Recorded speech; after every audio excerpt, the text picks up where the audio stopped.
Anissa menghela napas panjang, merapikan letak kebayanya untuk kesekian kali. Cermin di hadapannya memantulkan sosok wanita parubaya dengan riasan tipis, memancarkan aura kelelahan yang tak bisa ditutupi. Rambutnya yang hitam legam digelung rapi, namun ada sehelai dua helai anak rambut yang memberontak, sama seperti hatinya kini. Sudah lebih dari 10 tahun ia menikah dengan Bayu, dan selama itu pula ia merasa hidupnya adalah sebuah lakon yang tak berkesudahan, di mana ia selalu berperan sebagai sosok yang harus sempurna, tanpa celah, demi menyenangkan keluarga suaminya. Terutama sang mertua, Bu Karina, yang bagai sutradara ulung dalam drama rumah tangganya. Sejak awal pernikahan, Anissa tahu ia bukanlah menantu idaman bagi Bu Karina. Bayu, putra tunggal kesayangan Bu Karina, adalah pria ambisius dengan karir cemerlang di bidang properti. Sementara Anissa, ia hanyalah seorang perawat yang bertemu Bayu di rumah sakit saat Bayu dirawat karena demam berdarah. Cinta mereka tumbuh sederhana, jauh dari kemewahan yang diidamkan Bu Karina. Anissa ingat betul tatapan Bu Karina saat pertama kali bertemu dengannya, tatapan meremehkan, seolah ia adalah barang obral yang tak layak bersanding dengan putranya yang berharga. "Anissa, kau sudah selesai belum? Acara sudah mau dimulai." Suara ketus Bu Karina menembus pintu kamar, tanpa ketukan, tanpa basa-basi. Anissa menarik napas dalam, memaksakan senyum di bibirnya. "Sudah, Bu. Sebentar lagi saya keluar," jawab Anissa lembut. Suaranya tak menunjukkan sedikitpun gejolak emosi yang berkecamuk dalam dirinya. Hubungannya dengan Bayu, suaminya, perlahan terkikis oleh intervensi Bu Karina. Bayu, yang dulu begitu mencintainya, kini lebih sering membela ibunya, menganggap permintaan Bu Karina sebagai kewajaran seorang ibu yang menyayangi anaknya. Anissa seringkali merasa sendiri, suaminya seolah berdiri di sisi lain garis pertahanan, membiarkannya menghadapi serangan bertubi-tubi dari mertuanya. "Anissa, kenapa kamu tidak bisa masak seperti ibuku? Bayu jadi sering makan di luar." "Anissa, lihatlah menantu tetangga sebelah. Begitu cantik dan pintar bergaul, tidak sepertimu yang hanya berdiam diri di rumah. Anissa, jangan terlalu boros. Uang Bayu itu untuk masa depannya, bukan untuk foya-foya." Rentetan kalimat pedas itu sudah menjadi makanan sehari-hari Anissa. Ia selalu berusaha memenuhi setiap permintaan, setiap kritik, berharap suatu hari mertuanya akan melihat usahanya, melihat pengorbanan yang telah ia lakukan. Ia berhenti bekerja sebagai perawat demi mengurus rumah tangga dan kebutuhan Bayu sepenuhnya, mengatur keuangan dengan cermat, bahkan tak jarang menguras tabungannya sendiri demi memenuhi gaya hidup mewah yang diimpikan Bu Karina untuk putranya. Namun, semua itu seolah tak pernah cukup. Anissa selalu merasa diremehkan, diabaikan, seolah keberadaannya hanyalah bayangan yang tak berarti. Hari ini, seharusnya menjadi hari kebanggaan bagi Bayu dan juga bagi Anissa. Peresmian kantor baru Bayu, sebuah gedung pencakar langit megah di pusat kota. Bayu telah bekerja keras untuk ini, dan Anissa, sebagai istri, telah memberikan dukungan penuh, bahkan sampai menjual beberapa perhiasan warisan ibunya untuk menambah modal di awal pembangunan. Anissa datang ke acara ini dengan harapan yang membuncah. Mungkin, hari ini, di depan semua kolega penting Bayu, di hadapan banyak orang, Bu Karina akan melihatnya sebagai istri yang patut dihormati. Mungkin ini akan menjadi titik balik, di mana ia akan diakui sebagai bagian dari keluarga ini. Anissa melangkah keluar dari kamar, menuju lobi hotel bintang 5 tempat acara berlangsung. Musik klasik mengalun lembut, bercampur dengan tawa renyah dan obrolan formal para tamu yang memenuhi ruangan. Mata Anissa mencari Bayu, dan ia menemukannya berdiri di samping Bu Karina, keduanya dikelilingi oleh sekelompok pria berjas. Bayu tampak gagah dengan setelan jas hitamnya, memancarkan aura kesuksesan yang begitu ia damba. Hati Anissa menghangat, setidaknya satu harapannya telah tercapai, suaminya sukses. Ia melangkah mendekat, mencoba bergabung dengan kerumunan itu. Namun, sebelum ia sempat mencapai Bayu, pandangannya terhenti pada seorang wanita yang baru saja tiba. Wanita itu, dengan gaun merah menyala yang terlalu ketat, berjalan dengan langkah angkuh, rambut pirangnya diurai, dan bibirnya tersenyum penuh kemenangan. Ia bukan tamu biasa. Sosok itu adalah Selvi. Jantung Anissa mencelos. Selvi. Wanita yang selama ini menjadi bisik-bisik di belakang punggungnya, wanita yang sering disebut-sebut sebagai teman dekat Bayu di kantor, atau bahkan rekan bisnis yang sering makan malam berdua. Anissa selalu mengabaikannya, memilih percaya pada Bayu. Tapi kini, melihat Selvi berjalan begitu percaya diri, langsung menghampiri Bayu dan Bu Karina, seolah ia adalah bagian tak terpisahkan dari keluarga itu, membuat pertahanan Anissa goyah. "Wah, Selvi, akhirnya kamu datang juga, Nak." Seru Bu Karina dengan senyum lebar yang jarang sekali Anissa lihat. Bu Karina langsung memeluk Selvi, seolah Selvi adalah putrinya sendiri. Bayu pun tersenyum ramah, menyambut Selvi dengan hangat. Anissa berdiri mematung, dadanya terasa sesak. Ia melihat Selvi berbisik sesuatu pada Bu Karina, lalu mereka berdua tertawa bersama, sesekali melirik ke arah Anissa dengan senyum mengejek. Rasanya seperti ada tangan tak kasat mata yang meremas jantungnya.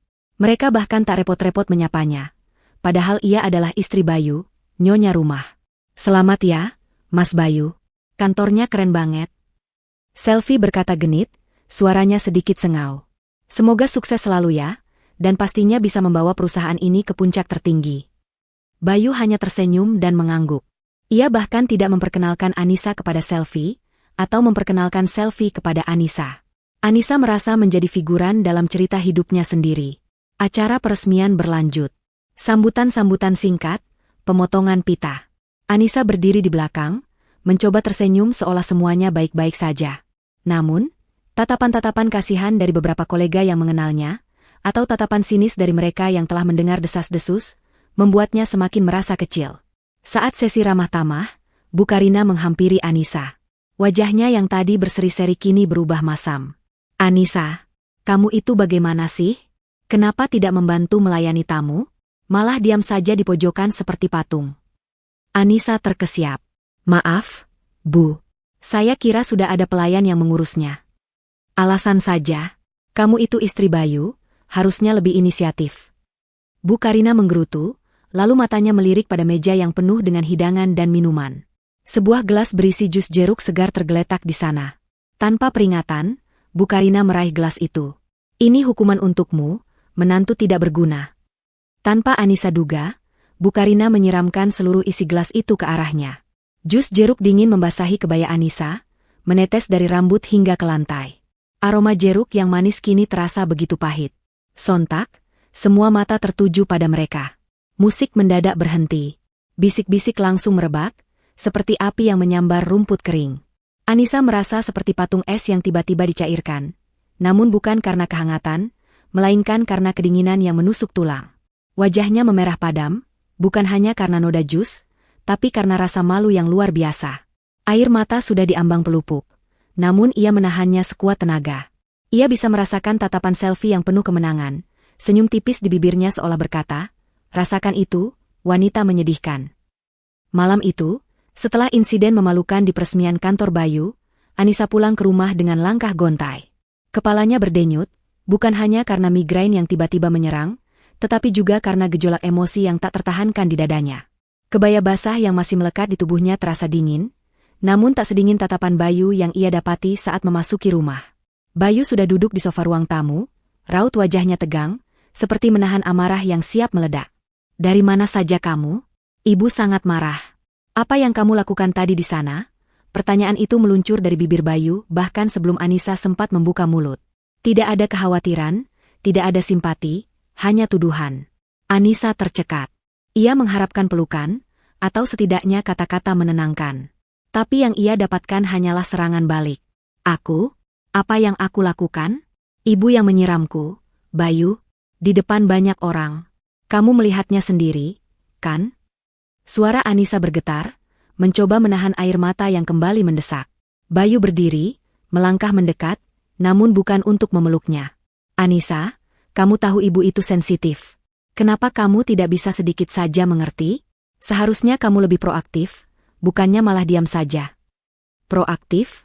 Kamu pikir aku patung yang bisa diatur sesuka hati ibu? Aku sudah mencoba, Bayu. Sudah 10 tahun aku mencoba menyenangkan ibumu. Apalagi yang harus kulakukan? Menjadi budak? Menjilat kakinya? Kali ini, Anissa tak bisa menahan suaranya agar tetap lembut. Amarahnya meledak. Jaga bicaramu, Anissa. Dia itu ibuku. Ibu yang melahirkanku, yang membesarkanku. Wajar kalau dia ingin yang terbaik untukku. Bayu membentak, urat lehernya menegang. Dan kamu? Kenapa kamu malah membuat drama di acara sepenting itu? Kamu mempermalukan aku dan ibu. Kata-kata itu bagai belati yang menusuk ulu hati Anissa. Mempermalukan? Justru ia yang dipermalukan. Ia yang dihina, diinjak-injak harga dirinya. Dan suaminya, satu-satunya orang yang seharusnya menjadi pembelanya, malah menyalahkan dirinya. Rasa sakit itu begitu pekat, lebih dari semua luka yang pernah ia alami. Jadi, ini salahku? Anissa bertanya, suaranya kini datar, kosong dari emosi. Air mata sudah kering, digantikan oleh kekecewaan yang menggunung. Aku yang salah karena mencoba menjadi istri yang baik? Aku yang salah karena tidak menjadi menantu idaman ibumu? Aku yang salah karena tidak tahu malu saat disiram di depan umum. Bayu menghela napas kasar, memalingkan wajah. Sudahlah, Anissa. Aku lelah. Besok pagi kita bicarakan lagi saat kepala kita sama-sama dingin. Tidak ada yang perlu dibicarakan lagi, Bayu, sahut Anissa pelan, namun penuh penekanan. Ia merasakan sesuatu dalam dirinya patah. Ikatan yang selama ini ia coba pertahankan mati-matian, kini benar-benar putus. Kepasifan Bayu, pembelaannya terhadap ibunya yang keji, telah menjadi tetes terakhir yang meluapkan cawan kesabarannya. Tekad balas dendam yang muncul di acara tadi kini mengkristal, mengeras dalam hatinya. Anissa berbalik, melangkah menuju kamarnya. Ia tidak lagi peduli dengan ekspresi terkejut di wajah Bayu. Ia mengunci pintu dari dalam, mengabaikan ketukan pelan Bayu beberapa menit kemudian. Malam itu, ia tidak tidur. Matanya menatap langit-langit, namun pikirannya bekerja keras, menyusun setiap fragmen kejadian, setiap kata-kata menyakitkan, setiap penghinaan yang pernah ia terima. Semuanya, kini, menjadi bahan bakar untuk api yang akan ia nyalakan. Keesokan paginya, suasana di rumah terasa lebih dingin dari biasanya. Anissa turun ke dapur, hanya untuk mendapati Bu Karina sudah duduk di meja makan, menyeruput kopi dengan wajah angkuh. Selvi juga ada di sana, sarapan bersama mereka, seolah ia adalah anggota keluarga yang sah. Pemandangan itu memicu kembali gelombang kemarahan dalam diri Anissa. Anissa, kemari, perintah Bu Karina, tanpa melirik Anissa. Lihatlah, Selvi sudah membuatkan sarapan untuk Bayu. Kamu itu istri macam apa? Tidak becus mengurus suami. Bisanya hanya bikin malu di depan umum. Selvi tersenyum sinis, seolah menikmati penderitaan Anissa. Tidak apa-apa, Tante. Aku kan memang suka memasak. Anissa mengepalkan tangan di bawah meja. Ia tak sanggup lagi mendengarnya. Bu, saya rasa sudah saatnya saya mengurus urusan saya sendiri. Anissa mengambil tasnya, tanpa sarapan, dan melangkah keluar. Mau kemana kamu? Seenaknya saja pergi dari rumah, teriak Bu Karina. Anissa tidak menjawab. Ia terus melangkah, keluar dari rumah yang terasa seperti neraka baginya. Ia bahkan tidak tahu mau kemana. Pikirannya kosong, namun hatinya dipenuhi tekad. Anissa. Suara panggilan itu mengejutkannya. Ia menoleh. Di gerbang rumah, berdiri seorang wanita parubaya dengan senyum hangat di wajahnya. Rani.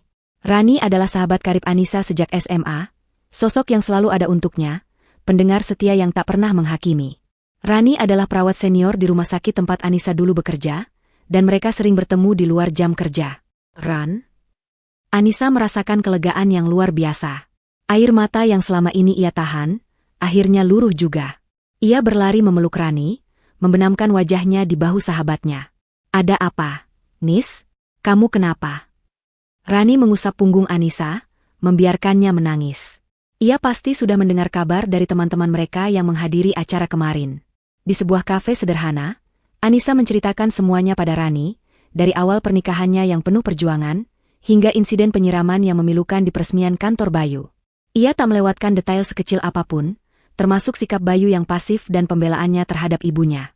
Rani mendengarkan dengan sabar, sesekali mengangguk, sorot matanya penuh keprihatinan. Jadi, kau disiram? Di depan umum? Rani bertanya, suaranya tercekat oleh kemarahan yang tertahan. Dan Bayu, dia tidak melakukan apa-apa. Anissa mengangguk, menatap kosong ke cangkir kopinya. Dia bahkan menyalahkanku, Ran. Dia bilang aku mempermalukan dia dan ibunya. Rani menggebrak meja pelan. Kurang ajar. Wanita macam apa mertuamu itu? Dan Bayu? Dia itu suamimu, Nis? Kenapa dia bisa setega itu? Aku tidak tahu lagi, Ran. Aku sudah lelah. Anissa menghela napas. Selama ini aku selalu berpikir aku harus menjadi yang terbaik untuk mereka. Aku berusaha menyenangkan Ibu Karina, mencoba menjadi istri yang sempurna untuk Bayu. Tapi semua itu tidak pernah cukup. Aku merasa seperti dicampakkan, Ran. Tidak, Nis. Kau tidak dicampakkan. Kau hanya terlalu baik. Rani meraih tangan Anissa, menggenggamnya erat. Tapi sekarang, cukup. Kau tidak bisa terus-menerus diperlakukan seperti ini. Kau punya harga diri, Nis. Harga diri? Anissa tertawa getir. Apa gunanya harga diri jika aku terus diinjak-injak seperti ini? Justru karena itu. Karena mereka sudah menginjak-injak harga dirimu, kau harus bangkit. Kau harus tunjukkan pada mereka siapa Anissa sebenarnya. Rani menatap Anissa dengan mata berapi-api. Aku tahu ini berat, Nis. Tapi kau harus kuat. Demi dirimu sendiri. Anissa menatap mata Rani, melihat refleksi dirinya yang hancur di sana. Namun, ada juga secercah api yang mulai menyala di dasar matanya. Sebuah ide, sebuah rencana, mulai terbentuk samar-samar. Aku tidak akan membiarkan mereka lolos begitu saja, Ran. Aku akan membalas dendam. Rani terdiam sejenak, lalu mengangguk perlahan. Aku mengerti, Nis. Dan aku akan membantumu. Apapun yang kau butuhkan. Dukungan Rani adalah angin segar bagi Anissa. Ia tidak sendirian. Ada seseorang yang percaya padanya, yang bersedia berdiri di sisinya. Ini memberinya kekuatan, keberanian untuk melangkah maju. Anissa terbangun di apartemen Rani dengan perasaan yang campur aduk. Cahaya matahari pagi menembus celah gorden, menerangi ruangan kecil yang sederhana namun nyaman. Dinding putih bersih, sebuah sofa kecil, dan dapur mini yang rapi. Rasanya jauh berbeda dari kemewahan rumah Bayu yang kini terasa seperti sangkar emas beracun. Sejenak, ia merasa damai. Namun, kilasan insiden penyiraman dan wajah angkuh Bu Karina kembali membayang, membakar kembali tekadnya. Aku tidak bisa diam saja, bisiknya pada dirinya sendiri, bangkit dari ranjang. Rani sudah berangkat kerja pagi-pagi sekali, meninggalkan catatan kecil di meja dapur. Nis, ada sarapan di kulkas. Jangan lupa makan. Hubungi aku kalau butuh apa-apa. Ingat, pelan tapi pasti. Anissa tersenyum tipis. Dukungan Rani adalah anugerah.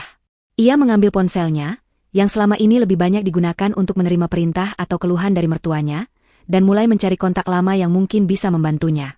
Ini adalah langkah pertama dalam rencana balas dendamnya, penyelidikan. Target pertamanya adalah Selvi. Anissa tahu sedikit tentang Selvi, hanya rumor dan bisik-bisik yang ia dengar dari beberapa teman sosialita Bayu. Selvi disebut sebagai rekan bisnis Bayu, seorang wanita lajang dengan karir cemerlang di bidang event organizer. Namun, kedekatannya dengan Bu Karina, dan cara Bu Karina membelanya mati-matian, membuat Anissa curiga ada yang lebih dari sekadar hubungan profesional. Anissa mulai dari hal paling sederhana, media sosial. Ia menelusuri akun-akun Selvi, mencari pola, koneksi, atau informasi yang mencurigakan. Yang ia temukan adalah citra Selvi yang sempurna. Wanita karir independen, sering berlibur ke luar negeri, bergaul dengan kalangan atas. Terlalu sempurna, pikir Anissa. Setiap detail kecil, setiap komentar, bahkan setiap foto selfie-selfie, ia perhatikan dengan saksama. Ia mencatat nama-nama yang sering muncul di kolom komentar selfie, siapa tahu ada benang merah yang bisa ditarik. Namun, Anissa tahu informasi dari media sosial saja tidak cukup. Ia membutuhkan data yang lebih konkret, lebih mendalam. Ia teringat pada Rio, seorang teman lama dari masa kuliahnya dulu. Rio adalah mantan jurnalis investigasi yang kini beralih profesi menjadi detektif swasta. Karakternya yang cerdik, pantang menyerah, dan punya jaringan luas adalah yang Anissa butuhkan. Ia menghubungi Rio. Setelah saling bertukar kabar, Anissa mulai menjelaskan situasinya, tanpa merinci semua dendamnya. Ia hanya mengatakan bahwa ia membutuhkan informasi mendalam tentang Selvi dan juga bisnis properti Bayu yang akhir-akhir ini terasa mencurigakan. Rio mendengarkan dengan serius, sesekali mengajukan pertanyaan tajam. Jadi, kamu ingin tahu semua tentang wanita ini, Selvi, dan juga seluk-beluk bisnis suamimu? Rio memastikan. Ya, Rio. Aku butuh detail.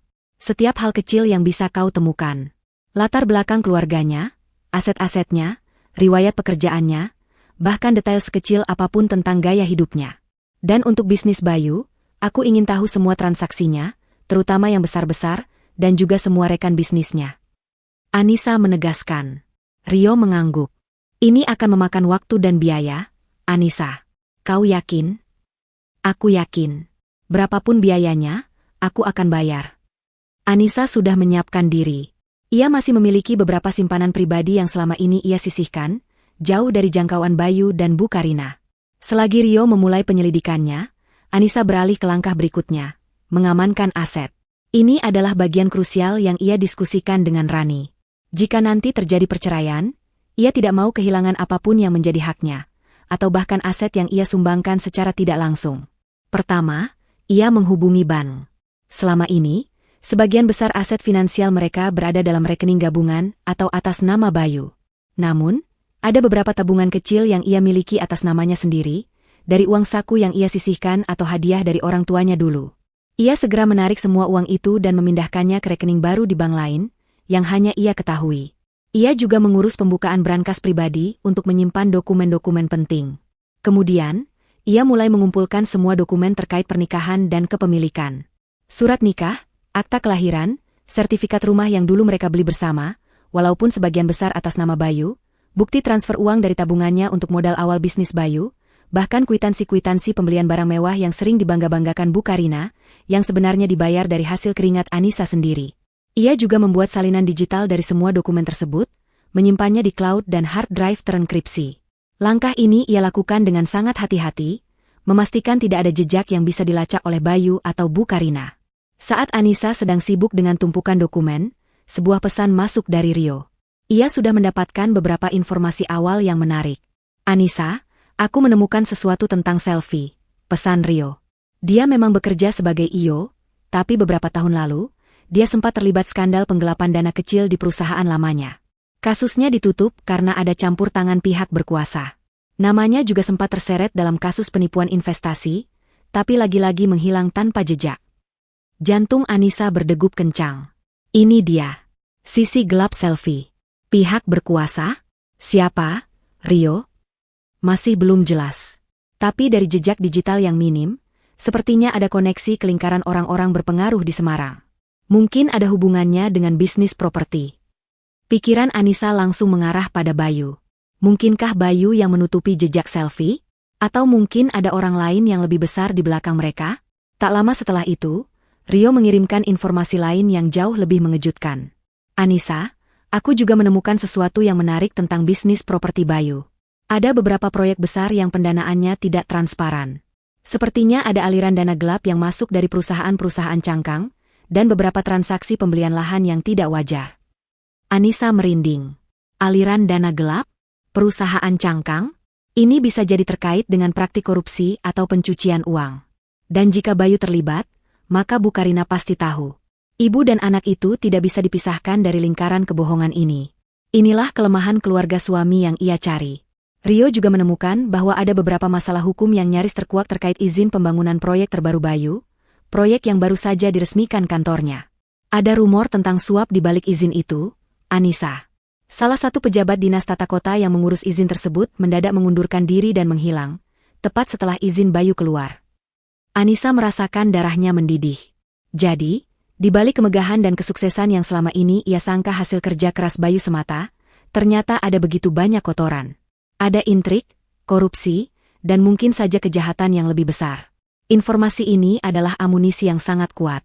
Ia memikirkan Bu Karina. Apa kelemahan wanita angkuh itu? Selain kekayaan dan status sosial, apalagi yang paling dihargai Bu Karina? Reputasi, nama baik keluarga, dan tentu saja, Bayu, putra tunggal kesayangannya. Jika reputasi Bayu hancur, jika Bayu terlibat masalah hukum, maka Bu Karina pasti akan sangat terpukul. Anissa mulai menyusun puzzle. Hubungan Selfie dengan Bu Karina, keterlibatan Selfie dalam skandal masa lalu, dan transaksi gelap di bisnis Bayu. Semua itu saling berkaitan. Selfie mungkin bukan hanya sekadar pelakor, tetapi juga kaki tangan dalam bisnis gelap Bayu, yang mungkin juga difasilitasi oleh Bu Karina. Anissa memandangi laptopnya, layarnya dipenuhi grafik dan angka-angka yang tadinya ia anggap rumit, kini mulai ia pahami dengan cepat. Otaknya yang cerdas, yang selama ini terpaksa disembunyikan di balik peran istri penurut, kini bekerja dengan kecepatan penuh.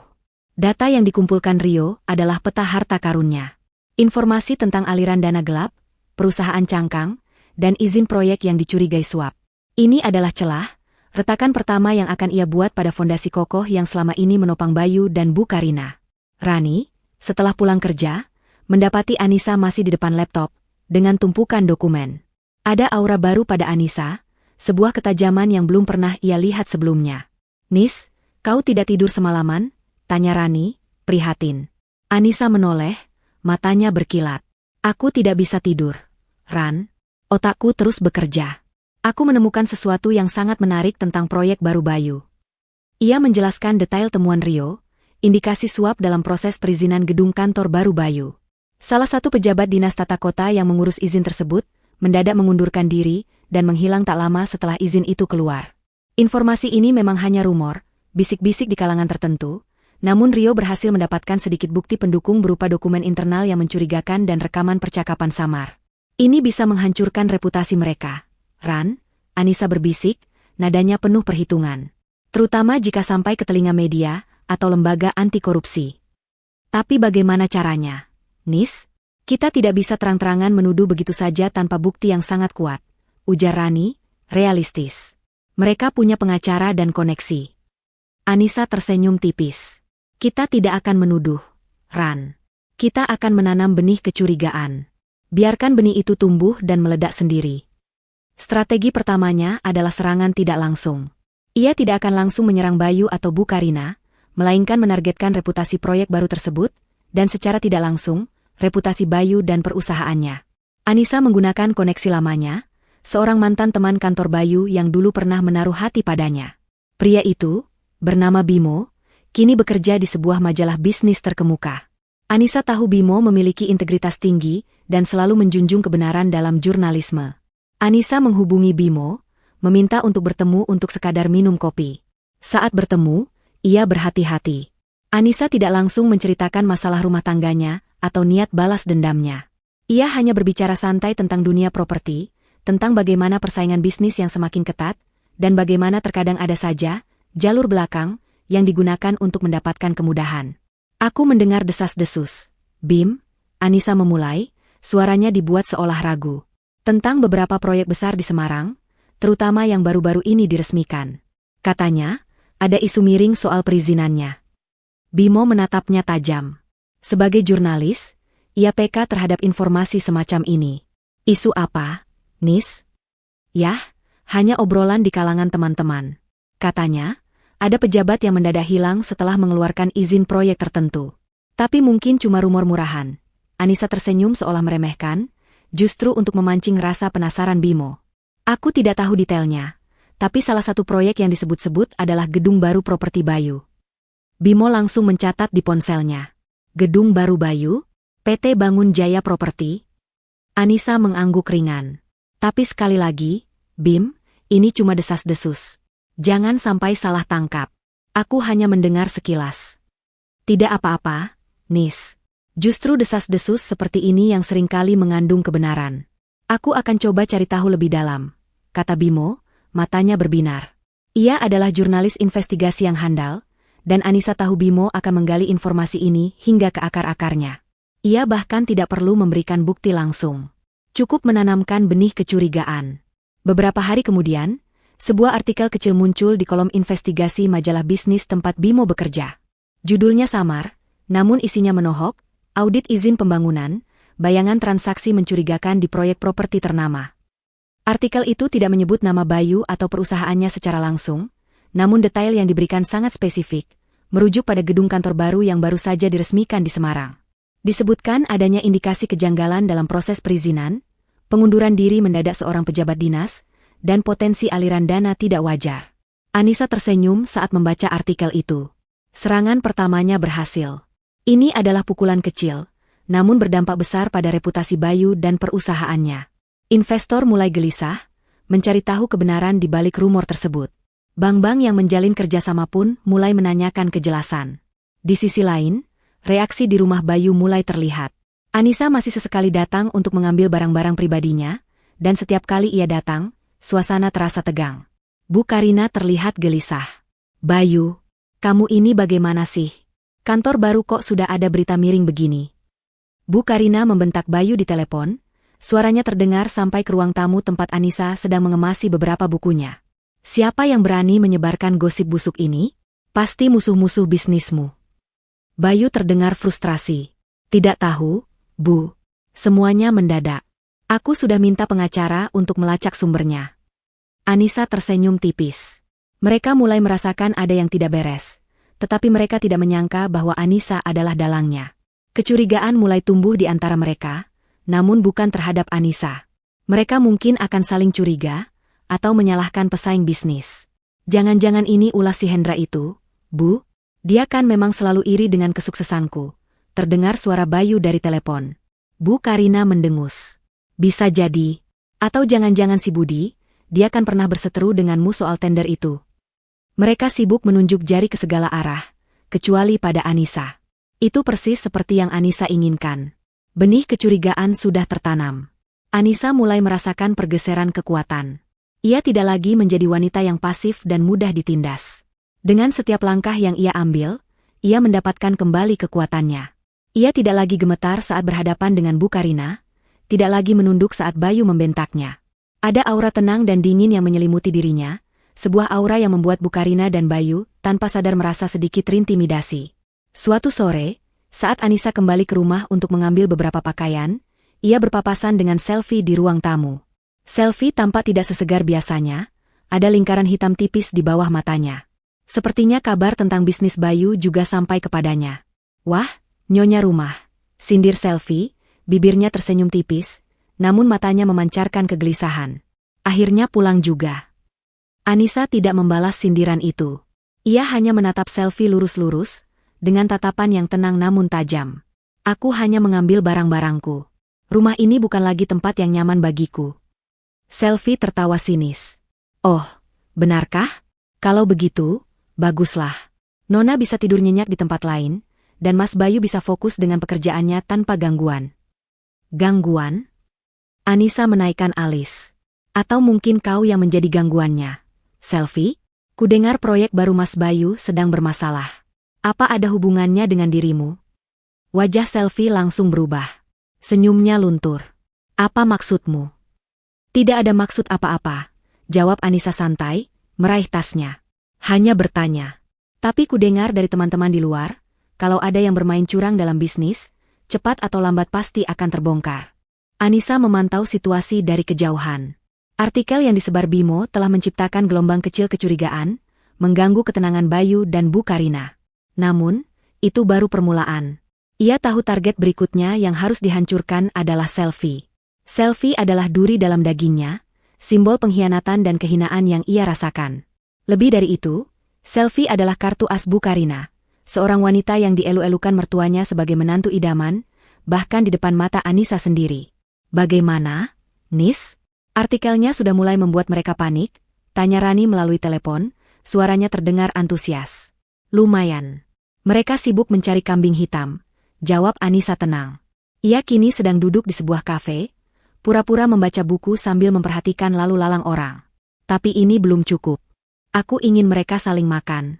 Terutama Bayu dan Selvi. Anissa mulai menyusun strategi untuk meracuni hubungan Bayu dan Selvi, serta hubungan Selvi dengan Bu Karina. Ia tahu bahwa Selvi adalah tipe wanita yang haus pengakuan dan materi, dan Bayu, meski pasif, adalah pria yang mudah terpengaruh oleh wanita di sekitarnya. Ia kembali menghubungi Rio. Rio, aku butuh lebih banyak informasi tentang Selvi. Terutama detail tentang keterlibatannya dengan bisnis Bayu. Apakah dia punya saham? Ataukah hanya sebagai rekanan saja? Dan apa saja keuntungan yang dia dapatkan dari hubungan ini? Rio adalah ahlinya dalam lacak jejak digital dan finansial. Tak lama kemudian, ia mengirimkan laporan yang lebih terperinci. Ternyata, Selvi bukan hanya sekadar IO atau rekan bisnis. Ada beberapa transaksi properti yang melibatkan namanya secara tidak langsung, melalui perusahaan lain yang terhubung dengan PT Bangun Jaya Properti milik Bayu. Bahkan, Selvi juga memiliki beberapa aset atas namanya yang nilainya mencurigakan, mengingat latar belakangnya sebagai IO biasa. Rio menduga ada pencucian uang yang melibatkan Selvi untuk menyamarkan dana gelap Bayu. Anissa tersenyum pahit. Jadi benar, Selvi adalah bagian dari jaringan kotor ini. Itu menjelaskan mengapa Bu Karina begitu melindunginya. Langkah Anissa selanjutnya adalah menyebarkan informasi ini, namun dengan cara yang sangat halus dan tidak kentara, agar seolah-olah informasi itu menyebar dengan sendirinya. Ia ingat beberapa teman sosialita Bayu yang sering bergosip, terutama tentang perselingkuhan dan skandal finansial. Anissa mulai dengan melakukan kunjungan, kebetulan, ke beberapa acara sosial yang dihadiri oleh lingkaran sosialita tersebut. Ia tidak langsung menuduh atau menyebarkan gosip. Sebaliknya, ia akan menanamkan benih keraguan. Ya ampun, Nyonya Wati, sudah lama tidak bertemu. Anissa menyapa salah satu teman sosialita Bayu, seorang wanita berlidah tajam yang gemar bergosip. Anissa, kamu kesini juga? Kudengar kamu dan Bayu sedang ada masalah ya? Nyonya Wati langsung menyerbu dengan pertanyaan.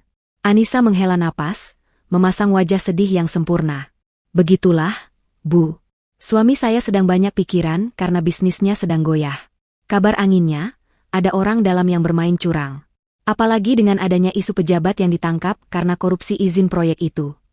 Nyonya Wati langsung mendekat, matanya berbinar. Oh ya? Korupsi izin proyek? Yang mana, Anissa? Saya tidak tahu pasti, Bu. Hanya mendengar sekilas.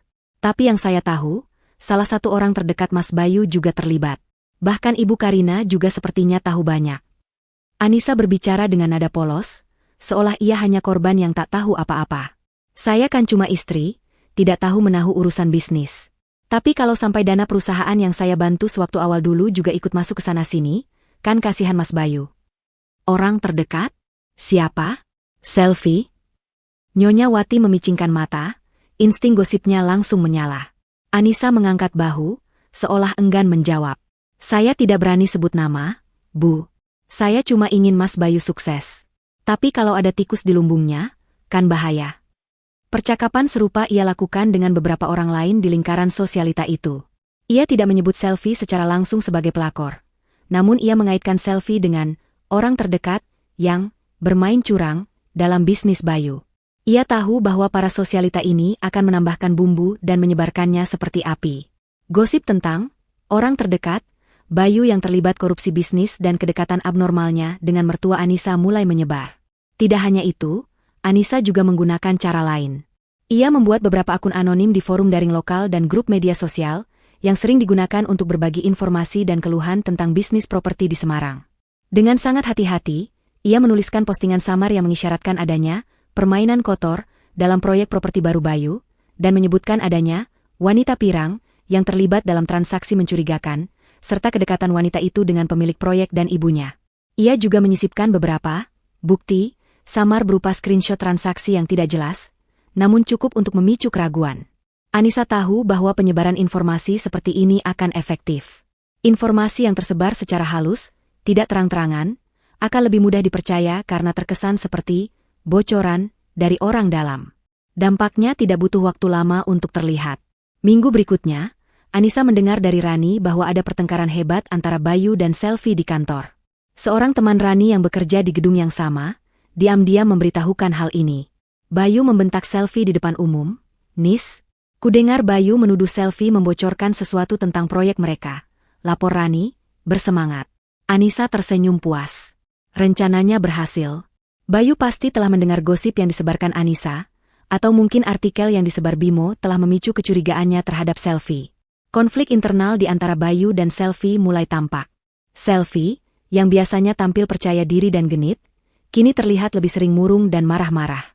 Hubungan mereka yang tadinya mulus, kini dipenuhi keraguan dan kecurigaan. Tidak hanya Bayu dan Selfie, hubungan Bu Karina dengan Selfie pun ikut terganggu. Anissa sengaja menanamkan benih keraguan tentang kesetiaan Selfie kepada Bayu, dan juga tentang potensi Selfie menyeret nama baik keluarga dalam masalah bisnis gelap. Suatu sore, Anissa berkesempatan mendengar pertengkaran Bu Karina dan Selfie melalui telepon dari dapur rumah Bayu, saat ia sedang mengambil sisa barang-barangnya. Selfie, kamu ini bagaimana sih? Kenapa gosip itu bisa menyebar? Kamu tidak hati-hati, ya? Suara Bu Karina melengking tinggi. Bukan salahku, Tante. Mana ku tahu ada orang yang berani mengusik kita. Mungkin saja Anissa yang menyebarkan gosip itu. Selfie membela diri. Jangan bodoh. Anissa itu tidak mungkin tahu apa-apa. Dia itu payah. Mana mungkin bisa melakukan hal licik begitu, bantah Bu Karina. Atau jangan-jangan kamu yang terlalu banyak mulut. Tante, aku sudah membantu banyak dalam proyek ini. Aku sudah menanggung risiko besar. Selfie terdengar membantah. Anissa menyeringai. Mereka saling menyalahkan. Itulah yang Anissa inginkan. Ia telah berhasil meracuni hubungan mereka dari dalam. Kepercayaan mereka mulai retak, dan keretakan itu akan semakin melebar. Anissa tahu ini baru permulaan dari kehancuran mereka.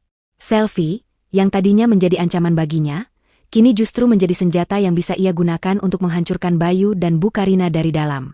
Kecurigaan, ketidakpercayaan, dan konflik internal yang ia picu ini adalah racun yang akan melumpuhkan mereka secara perlahan, sebelum Anissa melancarkan pukulan telak yang sesungguhnya. Anissa duduk di depan laptopnya, menatap layar dengan tatapan penuh perhitungan. Beberapa minggu telah berlalu sejak ia menanamkan benih kecurigaan, dan kini, dampaknya mulai terlihat jelas. Konflik internal antara Bayu, Selvi, dan Bu Karina semakin meruncing. Mereka saling menyalahkan, memperlihatkan retakan besar pada fondasi kepercayaan yang selama ini mereka bangun. Namun, Anissa tahu, ini belum cukup. Pukulan sesungguhnya harus datang dari jantung kekuasaan mereka, bisnis Bayu. Rio, apakah ada perkembangan lagi tentang proyek-proyek Bayu? Terutama yang berkaitan dengan laporan keuangan atau transaksi dengan pihak ketiga. Anissa menelepon Rio. Tentu saja, Nis. Ada beberapa hal menarik, suara Rio terdengar dari seberang telepon. Aku berhasil mendapatkan salinan laporan audit internal PT Bangun Jaya Properti yang seharusnya rahasia. Ada beberapa kejanggalan serius di sana. Salah satunya, pembayaran fiktif kepada beberapa vendor yang ternyata tidak terdaftar, atau nilai transaksi yang sangat tinggi untuk layanan yang sebenarnya sederhana. Jantung Anissa berdegup kencang. Ini dia. Bukti konkret tentang serangan ekonomi yang ia butuhkan. Pembayaran fiktif? Bisakah kita buktikan bahwa itu pencucian uang atau penggelapan dana? Tanya Anissa. Bisa, tapi butuh penyelidikan lebih lanjut untuk mengikatnya ke Bayu atau Bu Karina secara langsung. Namun, informasi ini saja sudah cukup untuk memicu keraguan besar dari para investor dan bank. Jelas Rio. Juga, aku menemukan bahwa ada penarikan dana tunai dalam jumlah besar yang dilakukan oleh Selvi dari rekening perusahaan Bayu, dengan alasan biaya operasional event yang tidak masuk akal. Selvi? Anissa semakin yakin bahwa Selvi bukan hanya pelakor, melainkan kaki tangan dalam kejahatan finansial ini. Anissa mulai merancang langkah selanjutnya. Ia tidak akan membocorkan laporan audit ini ke publik secara terang-terangan. Terlalu berisiko. Ia akan menggunakan pendekatan yang lebih canggih, lebih merusak. Ia teringat seorang mantan kolega Bayu yang dulu pernah bekerja di PT Bangun Jaya Properti, bernama Pak Jaya. Pak Jaya adalah seorang pria jujur dan berintegritas tinggi. Namun ia dipecat secara tidak hormat oleh Bayu karena menentang beberapa praktik bisnis yang tidak etis. Anissa tahu Pak Jaya memiliki dendam pribadi pada Bayu. Anissa mengatur pertemuan dengan Pak Jaya. Di sebuah restoran yang jauh dari keramaian, ia menjelaskan situasinya secara garis besar, tanpa mengungkapkan semua niat balas dendamnya. Ia hanya mengatakan bahwa ia mencurigai adanya praktik tidak sehat di PT Bangun Jaya Properti, dan ia membutuhkan bantuan seorang insider yang mengetahui seluk-beluk perusahaan tersebut. Pak Jaya mendengarkan dengan serius, matanya memancarkan amarah yang terpendam. Jadi, akhirnya busuk-busuk itu mulai tercium juga ya, Nisa? Saya sudah menduga, Bayu itu memang licik. Dia selalu mencari jalan pintas. Anissa menunjukkan beberapa bagian dari laporan audit internal yang ia dapatkan dari Rio, khususnya yang menunjukkan kejanggalan pembayaran fiktif dan penarikan dana oleh Selvi. Ini dia, Pak, kata Anissa pelan. Beberapa transaksi ini terlihat sangat mencurigakan. Jika ini terbukti, bisa merugikan banyak pihak, termasuk investor kecil dan reputasi perusahaan. Melihat bukti-bukti itu, mata Pak Jaya membulat. Ini serius, Nisa. Ini bisa jadi kasus penggelapan pajak dan pencucian uang. Bisakah Bapak membantu saya menyebarkan informasi ini kepada pihak-pihak yang tepat? Misalnya, beberapa investor besar yang saya tahu juga menaruh saham di perusahaan Bayu, atau beberapa bank yang menjadi kreditur utama. Anissa meminta, suaranya penuh harapan. Tentunya tanpa melibatkan nama Bapak secara langsung. Pak Jaya menimbang-nimbang. Ada risiko baginya, namun kebenciannya terhadap Bayu lebih besar. Baik, Nisa. Saya akan bantu. Saya tahu siapa saja investor yang paling vokal, dan juga beberapa orang kunci di bank yang akan sangat peduli dengan laporan seperti ini. Anissa dan Pak Jaya merancang strategi. Pak Jaya akan secara anonim mengirimkan salinan sebagian laporan audit internal yang mencurigakan itu kepada beberapa investor besar dan manajer bank yang terkait langsung dengan PT Bangun Jaya Properti. Ia juga akan membocorkan rumor tentang adanya investigasi internal yang dilakukan secara diam-diam. Dampak finansial tidak butuh waktu lama untuk terasa. Beberapa hari setelah informasi itu sampai ke tangan investor dan bank, saham PT Bangun Jaya Properti mulai anjlok. Para investor, yang sudah gelisah dengan artikel Bimo sebelumnya, kini semakin panik. Mereka mulai mempertanyakan transparansi keuangan perusahaan dan menuntut penjelasan dari Bayu. Beberapa bank bahkan mulai mengancam akan menarik pinjaman atau menunda pencairan kredit untuk proyek-proyek Bayu yang sedang berjalan. Telepon di rumah Bayu berdering tanpa henti. Bayu terlihat frustrasi, Bu Karina semakin panik. "Bayu, ada apa ini? Kenapa harga saham kita terus turun?" Bu Karina membentak di telepon, suaranya nyaris histeris. "Banyak sekali investor yang menanyakan laporan keuangan kita." "Aku tidak tahu, Bu. Tiba-tiba saja ada rumor tentang audit internal dan transaksi fiktif." Bayu terdengar kebingungan. "Pengacaraku sedang berusaha menenangkan mereka, tapi sulit." Anissa, yang pura-pura datang untuk mengambil barang, mendengar percakapan itu dari kejauhan. Sebuah senyum kemenangan tipis terukir di bibirnya. Mereka tidak tahu bahwa rumor itu berasal dari orang-orang terdekat mereka sendiri, yang kini digunakan Anissa untuk menyerang. Situasi di PT Bangun Jaya Properti semakin memburuk. Proyek-proyek Bayu terancam mangkrak karena aliran dana terhenti. Para kontraktor mulai mengeluh karena pembayaran macet. Karyawan-karyawan pun mulai resah, mendengar bisik-bisik tentang kebangkrutan. Tidak hanya itu, salah satu bank yang menjadi kreditur utama Bayu, setelah mempelajari laporan audit yang dibocorkan Pak Jaya, memutuskan untuk melangkah lebih jauh. Mereka curiga adanya praktik penipuan bank dan penggelapan dana. Bank tersebut secara resmi melaporkan PT Bangun Jaya Properti ke pihak berwenang. Penyelidikan hukum pun dimulai. Polisi dan lembaga keuangan terkait mulai mengumpulkan informasi, memanggil beberapa pihak untuk dimintai keterangan. Bayu dipanggil untuk wawancara, dan ia pulang dengan wajah pucat pasi. "Ibu, polisi menghubungi saya." Bayu berkata kepada Bu Karina, suaranya bergetar ketakutan. Mereka menanyakan tentang dana proyek dan beberapa transaksi yang mencurigakan. Bu Karina pun terlihat ketakutan. "Bagaimana bisa? Siapa yang membocorkan ini?" Mereka masih belum mencurigai Anissa. Mereka yakin ini adalah serangan dari pesaing bisnis yang iri, atau mantan karyawan yang sakit hati. Sementara mereka sibuk mencari kambing hitam di luar lingkaran mereka, Anissa melihat Bayu dan Bu Karina semakin terdesak, tercekik oleh masalah finansial dan hukum yang ia ciptakan sendiri. Selvi juga tidak luput dari dampak ini. Namanya disebut-sebut dalam beberapa dokumen keuangan yang dicurigai. Ia mulai panik, sering terlihat berdebat hebat dengan Bayu. Hubungan mereka, yang tadinya romantis, kini berubah menjadi hubungan penuh ketegangan dan saling curiga. Selvi mulai takut dirinya akan terseret dalam masalah hukum yang lebih besar. Anissa melihat Bayu, yang dulunya begitu sombong dengan kesuksesannya, kini tampak rapuh dan ketakutan. Bu Karina, yang selalu angkuh dan berkuasa, kini terlihat resah dan frustrasi. Mereka mulai merasakan tekanan yang luar biasa, tekanan yang selama ini selalu Anissa rasakan. "Ini baru permulaan," bisik Anissa pada Rani saat mereka bertemu. Bayu menatap layar televisi di ruang kerjanya dengan pandangan kosong. Berita di salah satu stasiun televisi swasta mengulas tentang dugaan penyelewengan dana dan praktik suap di PT Bangun Jaya Properti. Nama perusahaannya disebut berulang kali, disandingkan dengan kata-kata seperti indikasi korupsi, penipuan izin, dan pemilik kabur. Wajahnya pucat pasi, peluh dingin membasahi dahinya. Telepon genggamnya tak henti bergetar, panggilan dari rekan bisnis, wartawan, bahkan dari kenalan lama yang tiba-tiba peduli. Di sudut ruangan, Bu Karina mondar-mandir gelisah. Ia telah kehilangan ketenangannya yang biasa. Rambutnya tampak acak-acakan, riasannya luntur, menunjukkan betapa stresnya ia menghadapi badai ini. "Bayu, bagaimana ini bisa terjadi? Reputasi kita hancur. Semua orang membicarakan kita," pekik Bu Karina, hampir menangis. "Siapa yang membocorkan semua ini? Pasti musuh-musuhmu itu. Kita harus tuntut mereka." Bayu mengusap wajahnya kasar. "Aku tidak tahu, Bu. Semua data ini, laporan audit, transaksi fiktif, itu semua internal perusahaan. Hanya beberapa orang saja yang tahu." Selvi, yang juga ada di sana, tampak sama paniknya. Ia terus memeriksa ponselnya, wajahnya dipenuhi ketakutan. "Mas Bayu, ini gawat. Aku juga dapat telepon dari beberapa event organizer lain. Mereka bilang klien-klien mereka mulai membatalkan kerjasama denganku. Semua orang menjauhiku." Anissa, yang sedang duduk di apartemen Rani, memantau semua ini dari ponselnya. Berita itu telah menjadi viral. Video-video dari peresmian kantor Bayu, termasuk insiden penyiraman dirinya, kini menyebar di media sosial dengan narasi pengusaha korup yang mempermalukan istrinya.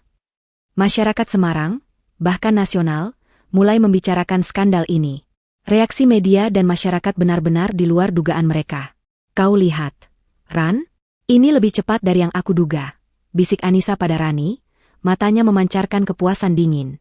Ini pukulan telak, Nis. Rani mengangguk, ikut membaca berita daring yang memenuhi lini masa. Tapi bagaimana bisa semua detail itu keluar? Sampai insiden penyiraman itu juga ikut terkuak. Anissa tersenyum penuh rahasia. Ia tidak hanya membocorkan data finansial. Setelah berhasil memicu kecurigaan dan tekanan finansial, Anissa merasa ini adalah waktu yang tepat untuk puncak pembalasan. Ia telah mengumpulkan semua bukti dan informasi yang ia dapatkan dari Rio, Pak Jaya, dan bahkan dari beberapa sumber anonim lainnya. Video Bayu dan selfie yang sedang makan malam berdua di tempat terpencil, rekaman suara samar Bu Karina yang membicarakan urusan proyek yang harus diurus cepat dengan pejabat tertentu, hingga screenshot percakapan selfie dengan seseorang yang ia duga adalah Bayu, membicarakan pembayaran besar untuk pekerjaan kecil. Ia juga telah menghubungi Bimo lagi. Kali ini, ia memberikan Bimo bocoran yang lebih substansial. Tidak hanya tentang korupsi, tapi juga tentang perselingkuhan Bayu dan aib keluarga yang tersembunyi. Ia tidak terang-terangan memberikannya sebagai bukti, melainkan sebagai informasi latar belakang yang bisa diselidiki Bimo lebih lanjut. Ia tahu Bimo adalah jurnalis yang cerdas, dan pasti bisa merangkai semua kepingan puzzle itu. Anissa juga secara anonim mengirimkan beberapa video dan foto tersebut ke beberapa akun gosip besar di media sosial, memastikan itu menyebar dengan cepat. Kini, semua aib telah terbongkar. Skandal bisnis Bayu, perselingkuhan dengan selfie, dan perlakuan keji Bu Karina terhadap Anissa. Gambar-gambar mereka tersebar di mana-mana. Reputasi mereka hancur lebur. Mereka menjadi bahan cemoohan, olok-olokan, dan sasaran kemarahan publik. Kembali ke rumah Bayu, situasi semakin kacau. Telepon Bu Karina berdering lagi, kali ini dari teman arisan yang biasanya sangat akrab dengannya. Karina, apa-apaan ini? Anakmu terlibat korupsi? Dan si pelakor itu ternyata penipu juga? Astaga, aku tidak menyangka kau bisa sebodoh itu sampai menerima wanita seperti dia di rumahmu. Suara di seberang telepon terdengar nyaring, bahkan tanpa loudspeaker. Bu Karina membanting teleponnya, wajahnya merah padam. Ini tidak mungkin. Anissa, pasti ini ulah Anissa. Bayu dan selfie menatap Bu Karina, lalu saling pandang. Selama ini, mereka meremehkan Anissa. Menganggapnya bodoh, lugu, dan tidak berdaya. Mereka tak pernah berpikir wanita itu bisa melakukan hal sekeji ini. Ibu, jangan-jangan Anissa benar-benar tahu sesuatu. Bayu mulai ragu. Ia teringat tatapan dingin Anissa saat terakhir mereka bertemu. Tatapan yang bukan lagi tatapan istri yang pasrah, melainkan tatapan seorang predator. Selfie tiba-tiba teringat percakapannya dengan Anissa beberapa waktu lalu, saat Anissa menyinggung tentang orang yang bermain curang akan menimpa orang terdekatnya. Sebuah firasat buruk merayap di benaknya. Bagaimana kalau dia yang menyebarkan gosip tentang bisnis ini, Mas Bayu? Dia kan orang dalam. Bu Karina menggelengkan kepala, mencoba menyangkal. Tidak mungkin. Anissa itu penurut, bodoh. Mana mungkin dia punya otak untuk melakukan semua ini. Namun, semakin banyak telepon masuk, semakin banyak berita yang beredar, semakin besar keterkejutan Bayu dan keluarga mereka. Setiap detail yang terkuak, dari skandal izin, aliran dana gelap, hingga perselingkuhan Bayu dengan selfie, semuanya berasal dari sumber-sumber yang dekat dengan mereka, atau setidaknya, orang-orang yang hanya Anissa yang bisa menjangkau. Tunggu, Bu. Ingat kejadian waktu Anissa disiram? Setelah itu, tiba-tiba ada artikel aneh tentang bisnis kita, kata Bayu, mencoba merangkai potongan-potongan kejadian. Dan dia juga sempat bilang ke selfie tentang tikus di lumbung. Bu Karina terdiam, wajahnya pucat pasi. Ketakutan mulai merayapi hatinya.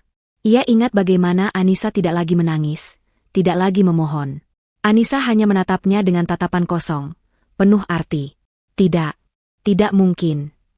Bu Karina berteriak, lebih kepada dirinya sendiri. Ia tak ingin percaya bahwa menantu yang selalu ia remehkan, yang ia anggap tak berguna, bisa menjadi dalang di balik semua kehancuran ini. Namun, semua bukti mengarah pada satu kesimpulan. Anissa, wanita yang mereka injak-injak, yang mereka remehkan, kini bangkit dan membalas dendam dengan cara yang paling kejam, menghancurkan reputasi mereka di mata publik. Seluruh kota Semarang membicarakan mereka. Mereka adalah bahan tertawaan, bahan cemoohan, dan simbol kebobrokan. Puncak pembalasan itu begitu telak. Bukan lagi pukulan finansial semata, melainkan kehancuran total atas harga diri dan status sosial yang selama ini mereka banggakan. Bayu, Bu Karina, dan Selvi, yang dulu hidup dalam kemewahan dan kehormatan semu, kini dihadapkan pada kenyataan pahit, aib mereka telah terbongkar, dan mereka tidak bisa lari dari sorotan publik yang menghakimi. Anissa telah sukses menelanjangi mereka di depan mata dunia. Telepon di kediaman Bayu telah berhenti berdering. Bukan karena masalah telah usai, melainkan karena tak ada lagi yang mau menghubungi mereka.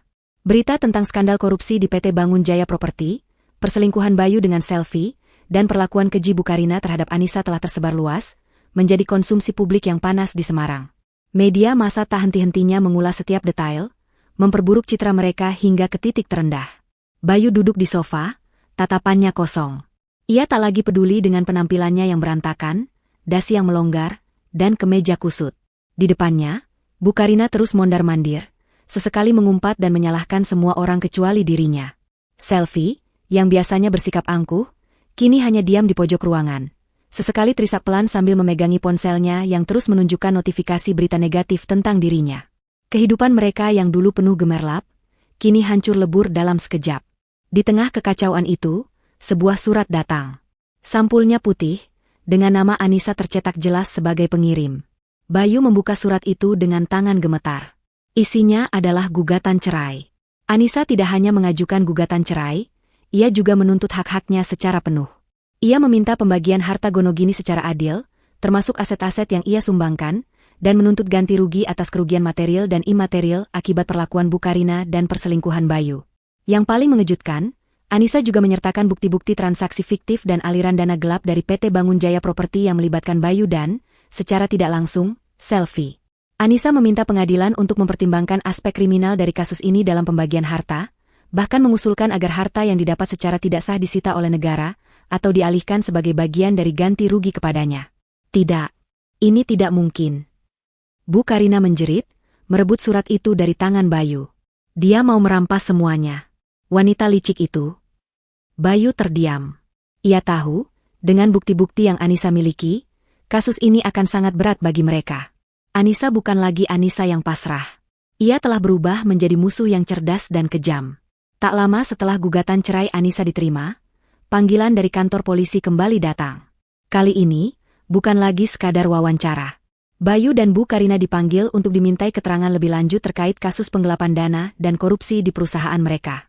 Rio telah membantu Anissa menyiapkan semua bukti yang diperlukan, memastikan bahwa kasus ini akan berlanjut ke jalur hukum.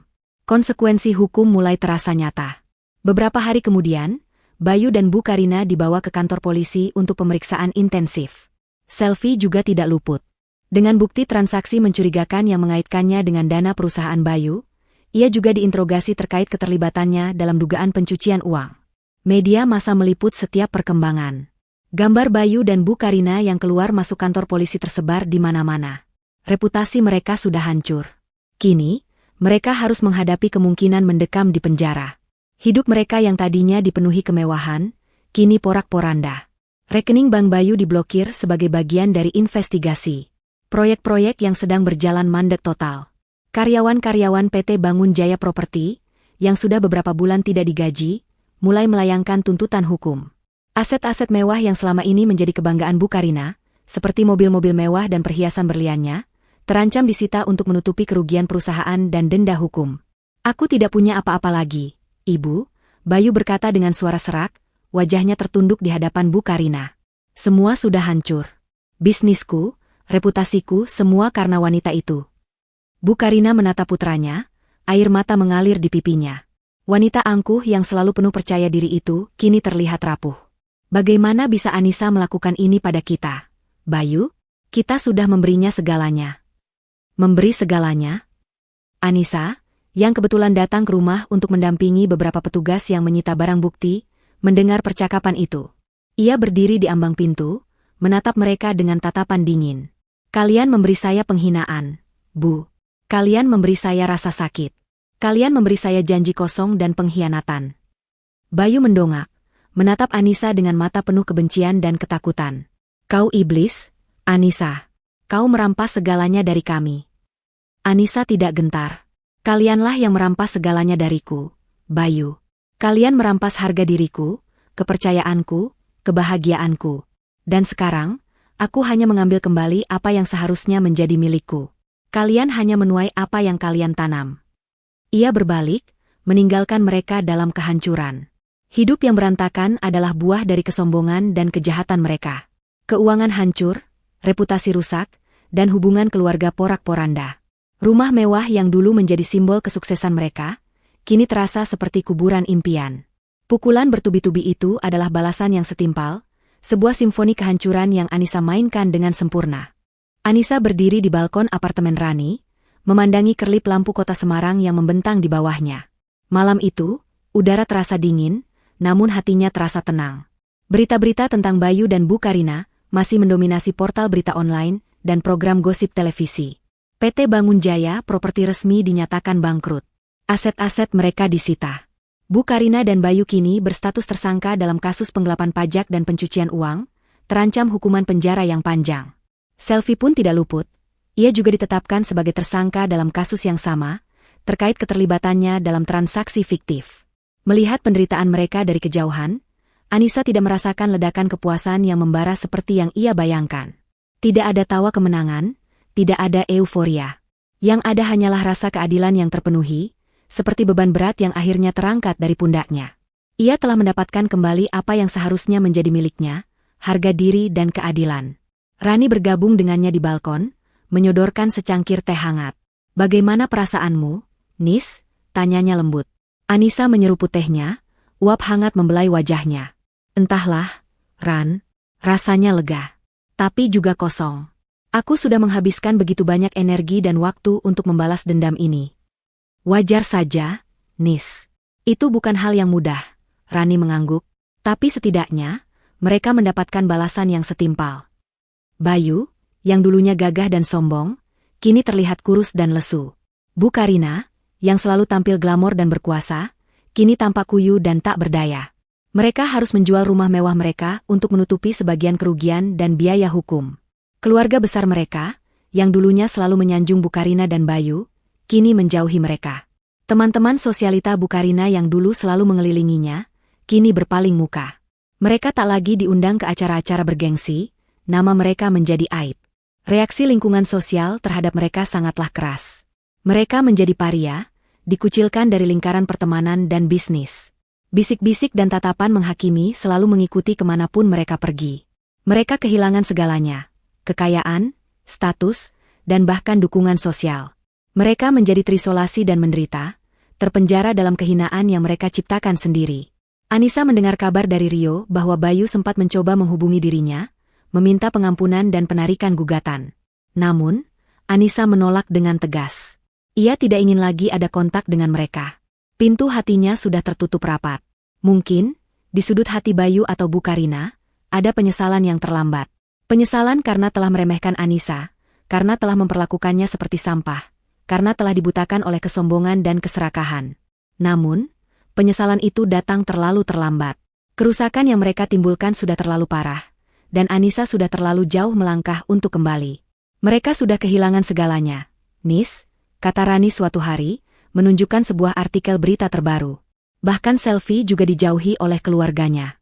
Katanya, tunangannya membatalkan pernikahan setelah semua aibnya terbongkar. Anissa hanya mengangguk.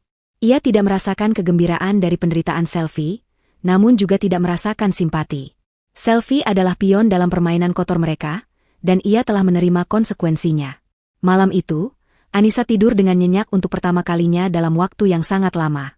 Tidak ada lagi mimpi buruk tentang kebaya basah atau tatapan meremehkan. Tidak ada lagi rasa sesak di dada. Babak hidupnya bersama Bayu dan keluarganya telah berakhir. Mereka telah mencapai kehancuran total, dan Anissa telah berhasil keluar dari neraka itu. Kini, saatnya untuk membangun kembali hidupnya, jauh dari bayang-bayang masa lalu yang kelam.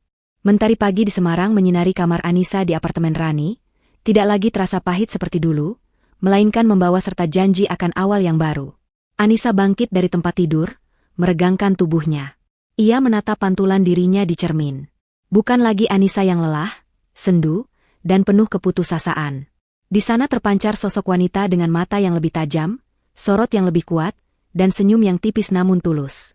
Bekas-bekas luka batin masih ada, namun kini ia mampu menatapnya sebagai tanda bahwa ia telah bertahan, telah melewati badai terhebat dalam hidupnya. Setelah proses perceraian selesai dan semua aset yang Anissa tuntut berhasil ia dapatkan kembali, ia memutuskan untuk memulai hidup baru. Uang ganti rugi dan pembagian harta Gonogini, ditambah dengan tabungan pribadinya yang selama ini ia amankan, memberinya modal yang cukup untuk berdiri di atas kaki sendiri. Ia tidak lagi terbebani oleh kebutuhan untuk menyenangkan siapapun, kecuali dirinya sendiri. Fokus pada karir adalah hal pertama yang Anissa lakukan. Ia teringat betapa ia mencintai profesinya sebagai perawat dulu. Rasanya seperti sudah lama sekali ia meninggalkan dunia itu. Namun, semangatnya untuk menolong sesama tak pernah padam. Dengan dukungan penuh dari Rani, ia mulai mencari informasi mengenai lowongan pekerjaan di beberapa rumah sakit ternama di Semarang. Anissa memutuskan untuk mengambil langkah berani. Ia tidak hanya melamar sebagai perawat biasa. Dengan pengalamannya selama bertahun-tahun sebelum menikah, ditambah dengan pelatihan dan seminar yang pernah ia ikuti, ia memberanikan diri melamar posisi perawat koordinator di sebuah rumah sakit swasta yang cukup besar. Ia menghabiskan waktu berhari-hari untuk memperbarui resume dan mempersiapkan diri untuk wawancara. Saat wawancara, Anissa tidak menyembunyikan masa lalunya. Ia menceritakan bagaimana ia harus meninggalkan karirnya demi keluarga, dan bagaimana kini, setelah melewati masa sulit, ia ingin kembali berkarya dengan semangat baru. Pihak rumah sakit terkesan dengan kejujuran dan ketangguhan Anissa. Mereka melihat potensi besar dalam dirinya, bukan hanya sebagai perawat yang kompeten, tetapi juga sebagai pemimpin yang kuat. Beberapa minggu kemudian, Anissa menerima kabar gembira, ia diterima sebagai perawat koordinator. Sebuah posisi yang jauh lebih tinggi dan menantang dari sekadar perawat biasa. Ini adalah kemenangan kecil, namun terasa begitu manis. Hari pertama Anissa bekerja terasa mendebarkan sekaligus menyenangkan. Ia kembali mengenakan seragam perawat, merasakan denyut kehidupan rumah sakit yang selama ini ia rindukan. Ia bertanggung jawab mengkoordinasikan tim perawat, memastikan pelayanan optimal kepada pasien, dan juga memberikan pelatihan kepada perawat junior. Kemampuan Anissa dalam memimpin, mengelola tim, dan mengambil keputusan cepat, yang mungkin selama ini terpendam, kini terasah dengan baik. Selain karir, Anissa juga mulai menggali kembali hobi atau passion yang selama ini terabaikan. Dulu, ia gemar melukis. Namun, kesibukan rumah tangga dan tuntutan keluarga suaminya membuatnya melupakan kegemaran itu. Kini, ia membeli perlengkapan melukis dan mulai kembali menorehkan kuas di atas kanvas. Setiap goresan, setiap warna yang ia pilih, adalah ekspresi dari emosi dan perjalanan batinnya. Ia melukis pemandangan yang indah, potret-potret yang penuh makna, bahkan abstrak yang menggambarkan perasaan campur aduknya. Melukis menjadi terapi, sebuah cara untuk menyalurkan energi yang dulu ia gunakan untuk balas dendam, kini untuk menciptakan keindahan. Anissa juga mulai bergabung dengan komunitas lari pagi di sekitar apartemennya. Ia menemukan kenikmatan dalam setiap langkah, setiap hembusan napas yang teratur. Olahraga membantunya melepaskan stres, menjaga kesehatan fisik, dan juga memberikan kesempatan untuk bersosialisasi dengan orang-orang baru yang positif. Hidup Anissa perlahan tapi pasti berubah. Ia tidak lagi merasa kosong atau lelah. Ia telah membangun kembali dirinya, lebih kuat dan mandiri dari sebelumnya. Ia tidak lagi mendefinisikan dirinya melalui status pernikahannya atau pandangan orang lain, melainkan melalui pencapaian pribadinya, melalui karir yang ia cintai, dan melalui hobi yang memberinya kebahagiaan. Keberhasilan Anissa dalam karirnya pun mulai terlihat. Dalam waktu kurang dari setahun, ia berhasil membawa timnya meraih beberapa penghargaan dalam peningkatan kualitas pelayanan. Dedikasi dan kepemimpinannya diakui oleh manajemen rumah sakit, dan ia dipromosikan menjadi kepala perawat di unit rawat inap. Gajinya meningkat drastis, jauh melebihi apa yang Bayu berikan kepadanya dulu. Anissa bahkan mampu membeli sebuah apartemen kecil atas namanya sendiri, tempat ia bisa benar-benar merasakan kemandirian dan kebebasan. Suatu sore, Rani datang berkunjung ke apartemen baru Anissa. Mereka menikmati teh dan kue, bercerita tentang banyak hal. Kau lihat dirimu sekarang, Nis. Rani tersenyum bangga. Dulu kau rapuh, sekarang kau begitu kuat. Dulu kau hanya mengabdi pada mereka, sekarang kau sukses dengan kakimu sendiri. Anissa tersenyum. Semua berkat dukunganmu, Ran. Dan juga pelajaran berharga yang aku dapatkan.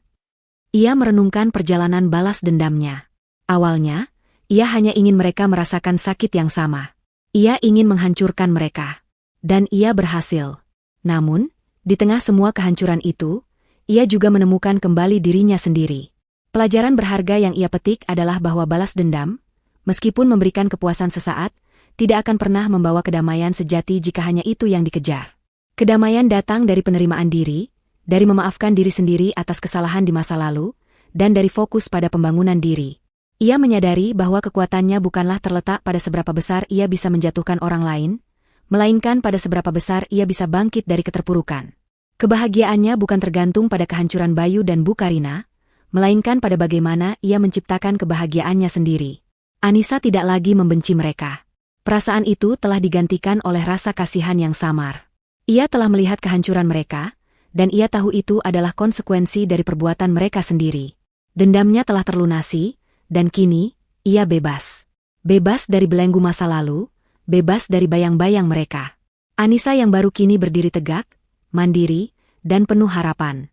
Ia telah mengubah rasa sakit menjadi kekuatan, kemarahan menjadi motivasi.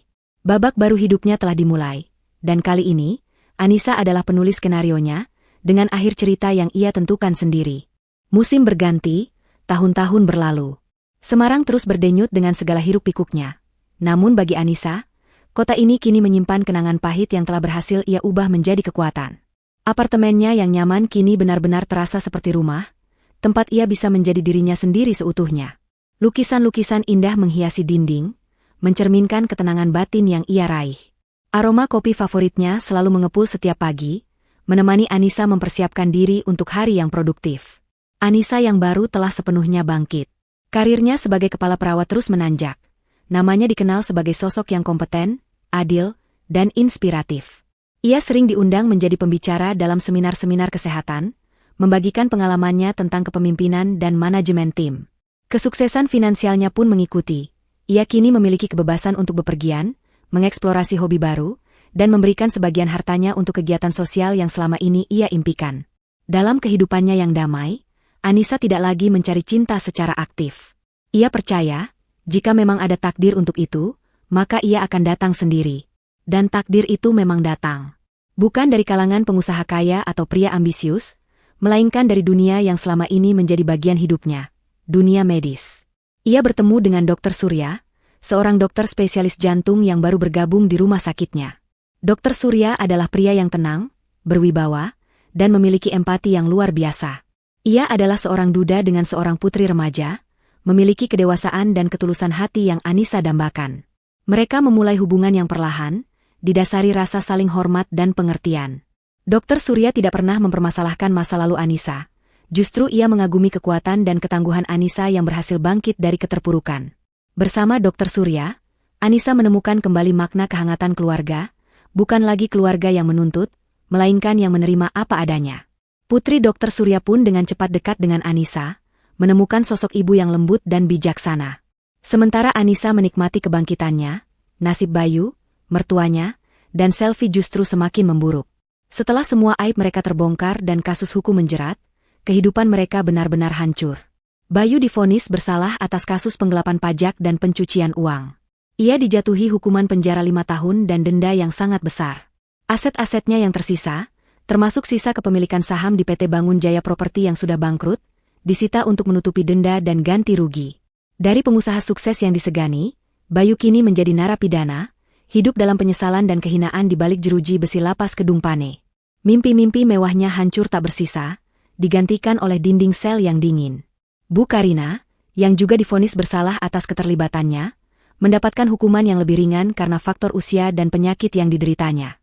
Namun, ia harus menjalani masa tahanan rumah dengan pengawasan ketat. Kehidupannya yang dulu selalu diselimuti kemewahan kini berbalik 180 derajat. Perhiasannya disita, rumahnya dijual, dan kartu kreditnya diblokir. Ia hidup dalam kemiskinan dan pengasingan. Tidak ada lagi teman arisan yang menelepon, tidak ada lagi pelayan yang membantunya. Hanya ada rasa malu, kemarahan, dan penyesalan yang terlambat. Ia seringkali terlihat merenung, menatap kosong keluar jendela, meratapi kehancuran putranya dan nasibnya sendiri. Ia sadar, terlalu terlambat, bahwa keserakahannya dan kekejamannya terhadap Anissa telah menjadi bumerang yang menghancurkan segalanya. Selvi, sang pelakor yang dulunya begitu angkuh, juga tidak bisa lari dari konsekuensi perbuatannya. Ia dinyatakan bersalah atas keterlibatannya dalam pencucian uang dan dijatuhi hukuman penjara lebih singkat dari Bayu, namun cukup untuk menghancurkan karir dan reputasinya seutuhnya. Tunangannya membatalkan pernikahan, teman-temannya menjauh, dan ia menjadi target cemoohan di media sosial. Setelah bebas, Ia kesulitan mendapatkan pekerjaan, hidup dalam kemiskinan dan isolasi. Ia menghilang dari peredaran, tak ada lagi gemerlap pesta atau gaun mewah. Wajahnya yang dulu cantik kini dihiasi gurat-gurat kekhawatiran dan penyesalan. Mereka semua telah menerima karma atas perbuatan mereka sendiri. Hidup mereka yang dulunya terlihat sempurna di mata publik, kini terbukti busuk hingga ke akarnya. Anissa tidak perlu lagi menyaksikan penderitaan mereka secara langsung. Berita yang sampai ke telinganya sudah cukup. Kebenaran telah menang, dan keadilan telah ditegakkan. Suatu sore, Anissa duduk di Taman Kota Semarang, menikmati semilir angin dan keramaian anak-anak yang bermain. Rani duduk di sebelahnya, sambil membaca buku. Terkadang aku berpikir, Ran, Anissa memulai, memecah keheningan. Apakah semua ini sepadan? Semua energi yang aku keluarkan untuk balas dendam itu. Rani menutup bukunya. Apa yang kau rasakan sekarang, Nis? Anissa tersenyum lembut. Damai. Aku merasa damai. Aku tidak lagi membenci mereka. Aku hanya merasa iba. Itulah jawabannya, Nis, kata Rani. Balas dendam bukan hanya tentang membuat mereka menderita, tapi juga tentang melepaskan dirimu dari penderitaan itu. Kau telah menunjukkan pada mereka kekuatan seorang wanita yang diremehkan. Bahwa wanita yang kelihatannya lemah dan penurut, bisa bangkit dan menjatuhkan mereka yang sombong. Anissa mengangguk. Dan aku belajar bahwa karma itu nyata. Setiap perbuatan, baik atau buruk, pasti akan kembali pada pelakunya. Cepat atau lambat. Betul sekali, Rani mengiyakan. Dan yang paling penting, Nis, kau telah menemukan kembali pentingnya harga diri. Kau tidak lagi membiarkan dirimu diinjak-injak. Kau tahu nilai dirimu sendiri. Cerita Anissa adalah bukti bahwa api balas dendam memang bisa menghanguskan, namun dari abunya, bisa lahir sosok yang jauh lebih kuat dan bijaksana. Anissa tidak lagi terbebani oleh dendam. Ia telah menemukan kedamaian sejati, bukan dari kehancuran orang lain, melainkan dari kebangkitan dirinya sendiri. Ia memilih untuk membangun, bukan lagi meruntuhkan. Ia telah menemukan kebahagiaan yang hakiki, yang tidak bisa dibeli dengan kekayaan, dan tidak bisa dihancurkan oleh intrik. Masa lalu adalah pelajaran, bukan penjara. Anissa menatap langit Semarang yang membiru, merasakan kehangatan mentari di wajahnya. Ia telah memenangkan pertarungan terbesarnya, bukan hanya melawan musuh-musuhnya, melainkan melawan rasa sakit dan keputusasaan dalam dirinya sendiri. Dan kini, ia siap menyongsong masa depan yang cerah, dengan senyum yang tulus di bibirnya, dan hati yang sepenuhnya bebas.